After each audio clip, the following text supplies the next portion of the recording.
Axl Caicedo, Caicedo. Well, that's not me. Director, Natural Planet Foundation, and he is going to be talking about successful socio-environmental processes protecting urban ecosystems facing climate change. So please, welcome, Mr. Caicedo. Thank you.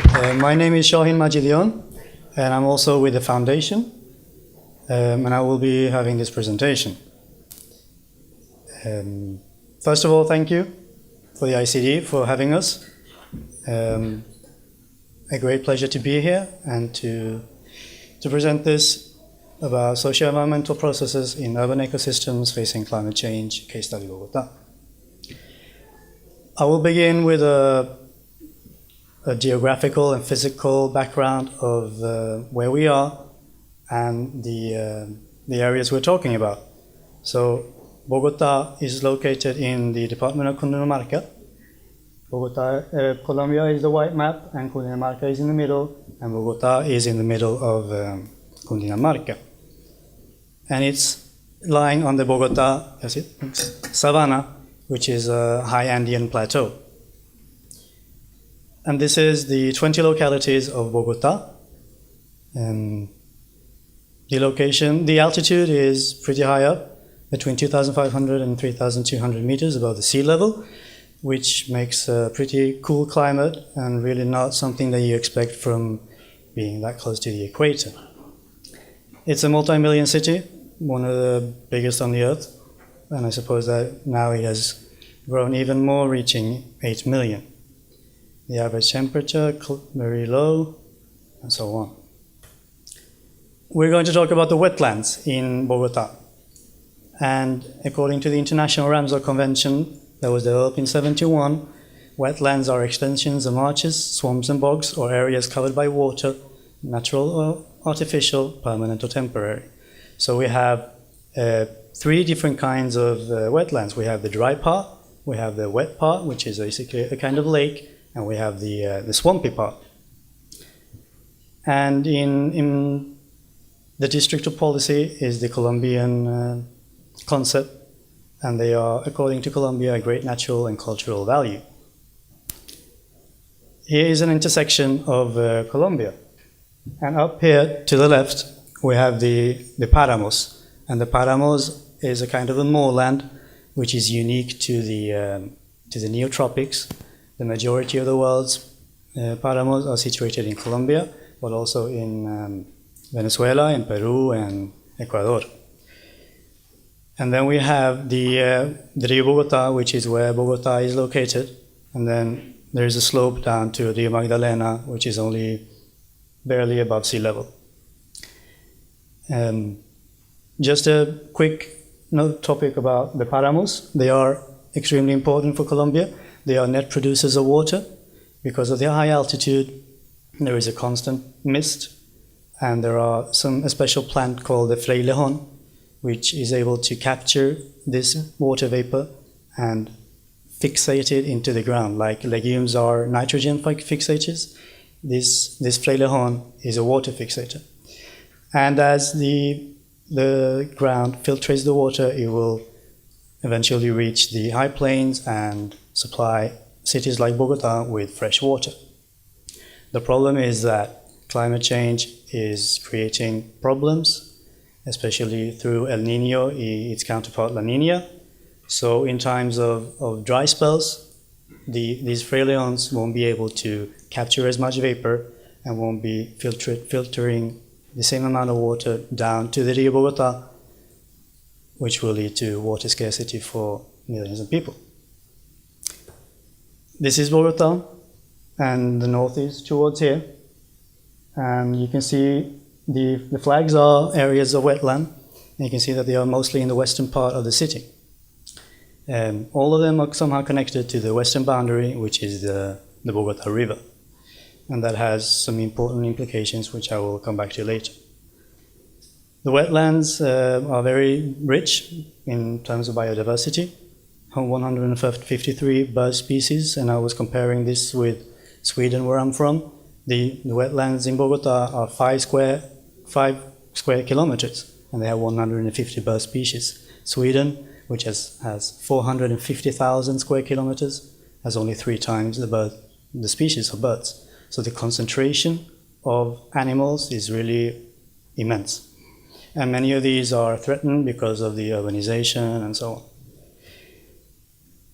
And there are different kinds of vegetation. There are floating vegetation, and we have emergent vegetation, which is starting in the water and then grows out of it. And we have submerged vegetation, and these are, of course, related to the 3 types of wetlands: the dry part, the wet part, and the swampy part, the foxtail. The city is experiencing some problems. One of them is the use of cattle inside protected wetland areas, where they graze and where they disrupt the natural, the nature of the wetlands and the wildlife there. Another is the social part, where we have homeless people using these areas as homes, and of course, living somewhere brings consumption, brings trash, and so on. And this picture here, you see people having picnics or having parties and so on, not understanding that this is not a place for them, but this is rather a place for the nature. So that those activities are also very disruptive to the wildlife and the flora and fauna. Waste and garbage, a huge problem, and it commences with people throwing trash on the streets. It can be in bags, it can be like a bottle of water, and eventually with rain, with runoff, they will reach the canal, as in the 4th picture, and the canal with the current, it will reach the wetlands, and it will reach eventually the Bogota River. And when they reach these areas, when they stagnate, they start to decompose and start to release toxins, heavy metals, and organic compounds, contributing to a eutrophication or to these difficulties. Yeah. Also, we have a problem with erroneous connections, and this is because Bogota wasn't constructed or developed organizedly. Rather, people created a building here, created something else in another place, and they are not connected with the waterways, with the sewage, right? And there are 2 kinds of sewage systems in Bogota. You have the one for rainwater and the other for grey water and black water. The problem is that many industries and homes are releasing their sewage into the rainwater systems, treatment systems, and from there they are released directly into the rivers and to the canals without any treatment whatsoever. Here is the last 2 years we have been having lots of rain, and this is La Niña, which is the counterpart of El Niño, which is of course more famous. La Niña brings with it more rain, and there are 2 problems with this. One is that the wetlands have been shrinking in size because of the encroaching urbanization, so their buffering opportunities have decreased. And the second one is that areas that used to be flooded by rains now consist of fields of cultivation or of houses, which will of course be affected of natural floods. So it has a big impact on the economic and social life. Now let's change the path and go into what the National Planet Foundation is doing to try to hinder these problems. First, I have an activity where we try to control the invasive species reaching the wetlands. This is a French origin from France, Retamo espinoso, which is it spreads very easily. And Bogota, Colombian law prohibits burning, which would be the most efficient way of eradicating these. So instead, chopping, and putting them into plastic bags, which will hinder their growth and bury them deep without sunlight and without oxygen. We have lots of activities that are about cleaning up the plastics and what you saw before. This is the foundation is a pioneer in Colombia doing this hands-on approach, doing this practical work.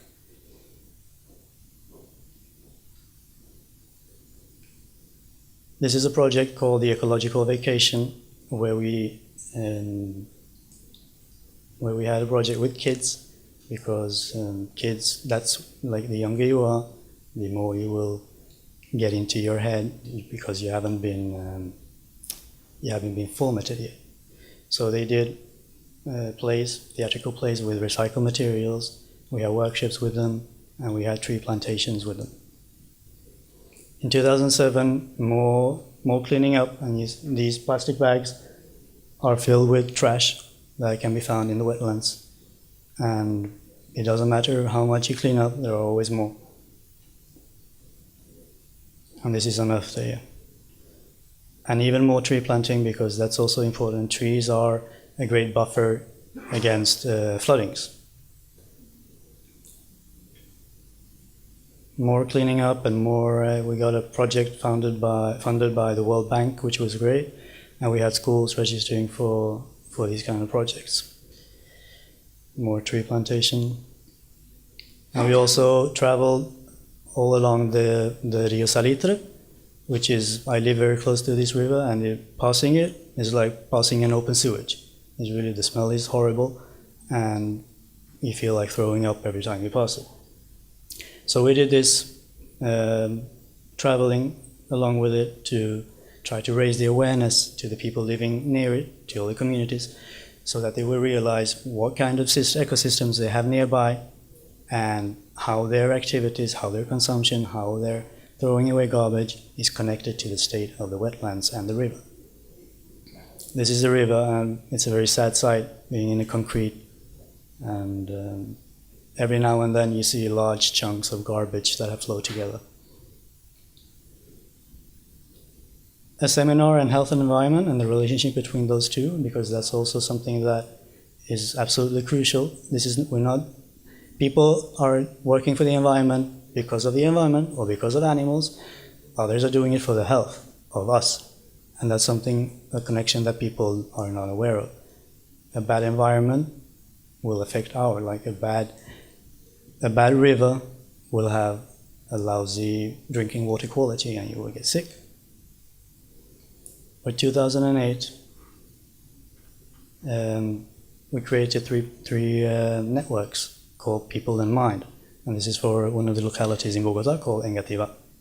So one was for the youth, one was for companies, and one was the so-called Junta Acción Comunal, which is a kind of community-based local action boards, which is outside the formal democratic system.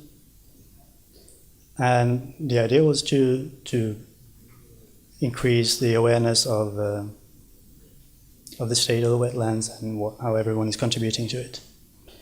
After 2008, even more cleaning up with youngsters.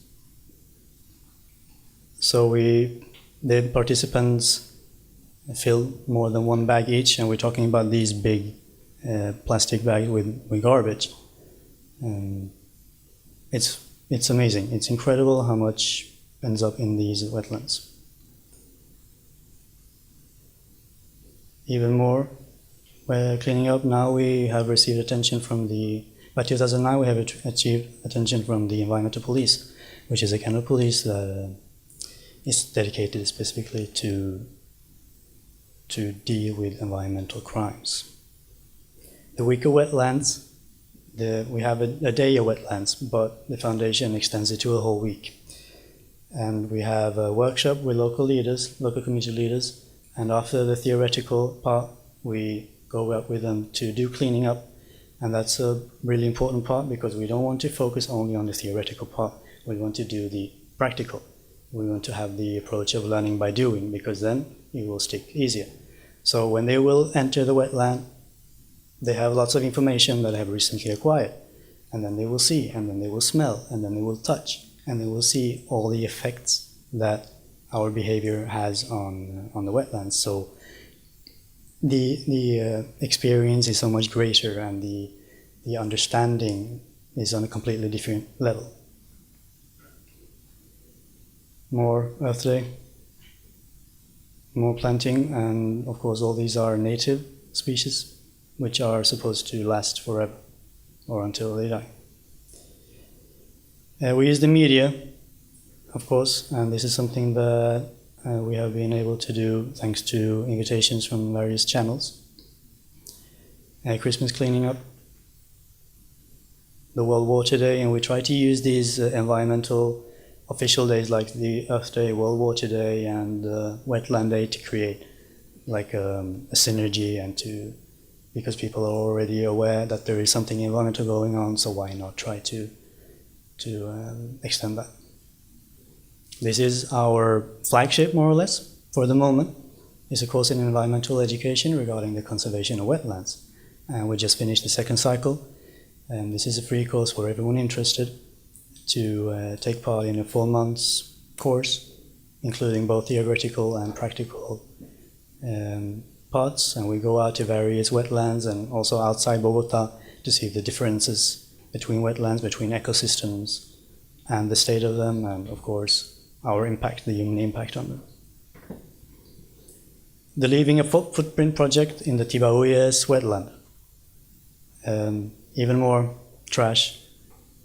Even like years after year after year, the trash does not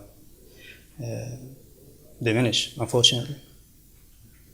And the project was accompanied by a night walk after dark, which gave into the wetlands, and that gives the area, it comes to life because the human noise is reduced and the human traffic is reduced, so all the animals and so on start to show up, and it gives a new experience, another experience to the wetlands. Another project called 1,000 Meters, 1,000 Dreams to Fulfill, using recycled materials, using didactic activities, and creating awareness. Since there are so many birds, bird watching is something that we also can arrange for people interested. Workshop creating masks of the local fauna with involved communities nearby. And something called Lunara, which is an ancient fiesta for ending a project and for showing the result of it to all the participants. The Christmas cleanup. Right. And even though we've done plenty of things, especially cleanups and especially education, there are many things that we're lacking. One is an adequate and permanent workspace, like an office. So we have to go from space to space, and we can't really know where we have to be, where can we be, when can we be there. So meetings, education courses, and everything has to be planned externally, and that is stressful for us. Process continuity in two ways. First, we need financial support for these educational operative programs and projects. So far, we're funded by ourselves, but we want to keep these projects, these courses going year after year after year, and of course improving them. Though there is always a risk that we won't be able to offer certain courses because of, for example, if there are not enough participants, not enough interested, then it will be difficult to finance it. Another continuity difficulty is that we have lots of volunteers, but we can't afford to employ them.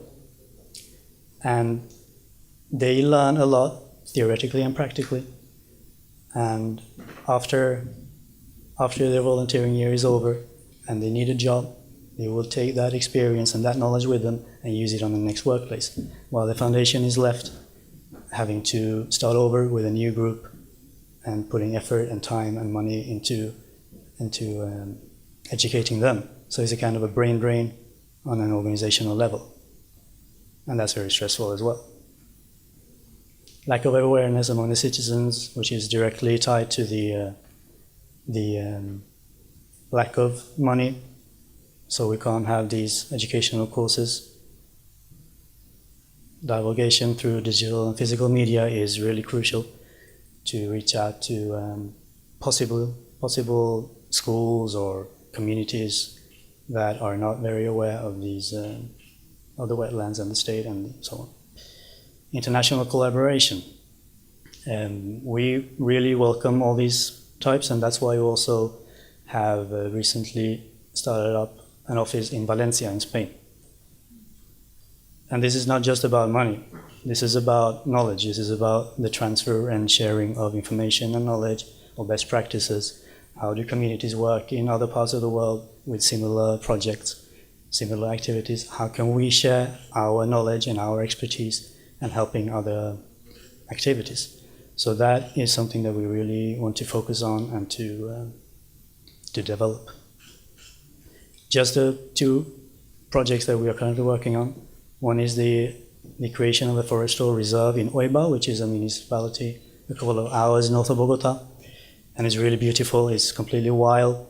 And we are in the process of investigating and analyzing what can be done with this, if this can be done for a natural park or for an ecosystem, ecotourism area, or whatever we will come up with. And the second is the water purifying filter that we offer to families living off-grid, so they won't have to use sources of dirty water for the drinking water and for the cooking water. And that was it. Thank you very much.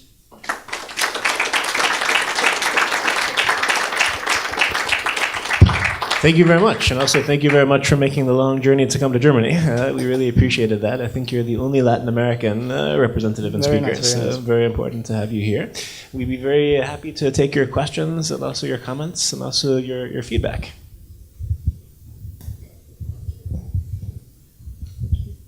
Nicola from the Earth Focus Foundation.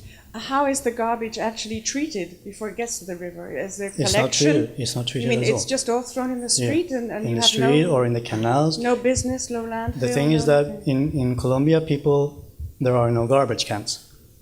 So they just put it on the street, and then they know that, okay, the garbage the truck will come on Thursdays night. So on the Thursday evening, they will put out the trash cans, and you see these big piles of garbage everywhere. And sometimes it starts to rain, and when it rains in Bogota, it rains really heavily. And so it would be flown and since Bogota it slopes like this, from the east to the west, reaching the wetlands and the rivers. So the garbage they do pick up, what do they do with it? It goes to a sanitary, It's landfill yeah, or it's, which is also bad because there you will decompose and release methane and all that. and they always say that treating garbage you can make money off it, but it has to be done. Yeah. Thank you.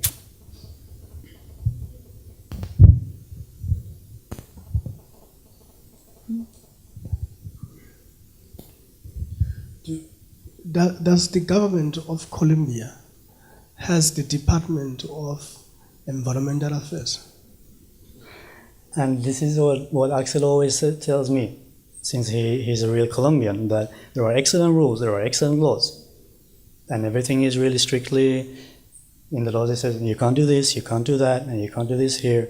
You have to do that there, but it's not enforced. Okay. And that's a problem. That's a great problem. Is there a Green Party also in Parliament? Or There is a Green Party called El Partido Verde, but I'm not sure if they are green as the green parties here in Sweden. In Sweden and in Germany and in France, because I'm not that much into the Colombian politics, but I know that some friends say that they are really green, others say that it's just a label for them. But the Green Party he came second in the presidential election the last time, so it was really close that he won. And what about if you open it up to the region of Latin America? Some of the neighboring countries, do you see also beginnings of green parties, or is this a similar situation as Colombia as well? Or? I don't think it's not the conscience. It's not required. It's not necessary yet, because there won't be anyone voting for them. That level of awareness, the Colombian and I suppose the other neighboring countries, the population that hasn't got that conscience yet. No, because there, if you look at Africa, two interesting examples. Tunisia, where my wife's mother is from, is a similar situation, and this is like before the revolution, after the revolution, where again there's no system of trash. You just throw everything there, and it kind of pains me. People drink the plastic bottle and you throw it out the car. That's it. And so basically the same issue is there. Rwanda, however, they have there's very strict laws. I think you know that it's illegal to have plastic bags, and it has made it the cleanest country in Africa apparently. So I think in that sense you can make a difference if one one does have a top-down approach. I mean, if you have an administration or government who says, okay, this is how it's going to be, and therefore Rwanda seems to be one of the biggest success stories. But the problem is, as you said, they have to get reelected and this and that, and would it be in their interest to make these? No. And do you see any? Are you optimistic that this may change? Is it just a matter of time? I think that more and more people are interested in ecological products, in green energy and so on. Mostly among the richer parts, the wealthier parts, because those are the ones that have the university backgrounds and so on. People living in the suburbs, having fled from the countryside, they have other things to think about. And they don't connect the dots. They don't connect that we also, like, our behavior has an impact. I'm not much familiar with Colombia. Maybe you will help me. I'm trying to understand something. What is the business of government of Colombia? The business of government? Particularly when the resources are not taken into care, and yet there's government. What is happening there? I want to give an example. In South Africa, we have this project, are state-driven, from national to province to local. There is a full department of environmental affairs. Mm-hmm. It's mandatory, it's constitutional to preserve the natural resources we have. That is environmental affairs, and there's another department, tourism. Now, you have a state. What is its business? The business is mining. The business is mining. I haven't got this map with me, but it was a map of the last three presidents from more or less the last 2 decades. And there's a map with an overlay of the mines in Colombia. And the first map in the beginning of the 90s is like a scattered dots here and there. And then we'll come to the next presidency, and it has expanded quite a lot. And then we come to the last president, the former President Uribe, explosion. In every part of Colombia now, there are minings everywhere. And that has that they are calling mining the new locomotive of economy. That is what's going to bring the economy forward, together with oil and natural gas resources. So that is what they are focusing on. And of course, ending the war with the guerrillas. Well, thank you very much. Thank you. I believe we now have a break for tea and other refreshments. I just want to make a quick observation. Were you here when ideas presented itself? I thought there was a natural fit. I thought it was very interesting, and I'm definitely going to check the toolbox because, yeah. Okay. Thank you again, and a big hand for Mr. Axl.